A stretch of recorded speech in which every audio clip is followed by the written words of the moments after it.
Vous savez quoi, chers abonnés? Je vais vous donner un petit conseil. Règle numéro 1. Le service commence dès 6h30 à la ferme. Règle numéro 2. Au plus tard 7h00, vous avez déjà fini le service à la ferme. Règle numéro 3. Au plus tard 7h, les filles ont déjà reçu l'eau, tu dois recevoir de la nourriture, etc. Ils ont déjà tout reçu. Règle numéro 4. L'éleveur, lorsqu'il s'élève, la première des choses qu'il doit faire, c'est de vérifier d'abord l'état physique de ces animaux. S'il y a d'autres qui ne sont pas souffrants, s'il y a d'autres qui ne sont pas morts, etc. Également, vérifier l'état morphologique des animaux.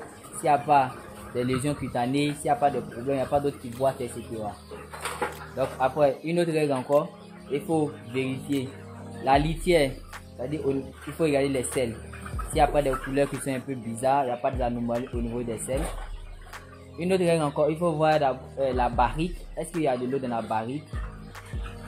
S'il y a un traitement en cours, vous mettez de l'eau dans la barrique, vous mesurez les produits. Mais attention, les produits, on mesure ces produits avec une balance électronique et non une cuillère.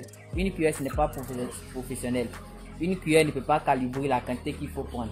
Pour réussir un traitement, c'est avec la balance électronique. Maintenant, une autre règle. Lorsque vous faites les mesures tout le produit avec la balance électronique, vous achetez dans votre eau en fonction de la quantité d'eau que vous devez prendre. Après ça, vous assurez que les mangeoires et les abreuvoirs ont vraiment accès à l'eau. C'est-à-dire l'eau vient aux mangeoires et aux abreuvoirs. Les cieux doivent avoir accès à l'eau. Parce que tu peux mettre de l'eau dans la barrique, mais si les cieux n'ont pas accès à l'eau, de l'eau c'est 0. Et il faut savoir que les poules pondeuses, 80% de l'œuf contient 80% d'eau. Et des sujets qui font une journée sans boire de l'eau, sans boire assez d'eau, sans boire l'eau qu'il faut, ça fait 3 jours de retard. Et remarquez, si les sujets font peut-être 3 jours sans s'abreuver, imaginez, vous aurez perdu 9 jours. Donc il faut éviter ça. Un bon éleveur, c'est celui-là même qui a le temps pour ses animaux. Un bon éleveur, c'est pas celui qui se lève à 10 h pour venir à la ferme. Ce qu'un fermier doit faire, un fermier, ce n'est pas donner la nourriture et l'eau et laisser les sujets livrés à soi-même. Si tu fais ça, tu vas venir compter les morts. Si tu fais ça, tu vas venir ramasser les morts. Autre conseil, la cuillère n'a jamais été stable. Tu n'es pas sûr de la quantité que tu mesures avec une cuillère, mais plutôt avec une balance. La balance est très stable et c'est là, je vous conseille la balance électronique. Autre conseil encore, ceux qui aiment laisser la litière 2 mois, 1 mois et demi, si tu fais ça, tout le temps tu seras confronté au problème de maladies respiratoires, de coccidio, de coryza, de choléra aviaire, de salmonellose, de colibacillose, de variole, etc.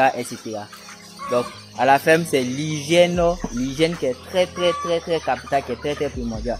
En respectant l'hygiène, ton élevage en sécurité, en respectant l'hygiène, tu ne crains rien. Car un bon éleveur, c'est celui qui utilise moins d'antibiotiques. Un bon éleveur, c'est celui qui fait moins de mortalité. Et un bon éleveur, c'est celui qui fait de la rentabilité et une bonne production. Merci, c'était Abdou Rami Samassi, votre ingénieur technique d'élevage, qualifié également en ATP, agriculture option production animale et en IACP, industrie agroalimentaire et option production. Je vous aime. Abonnez-vous à notre page Facebook et à notre page YouTube.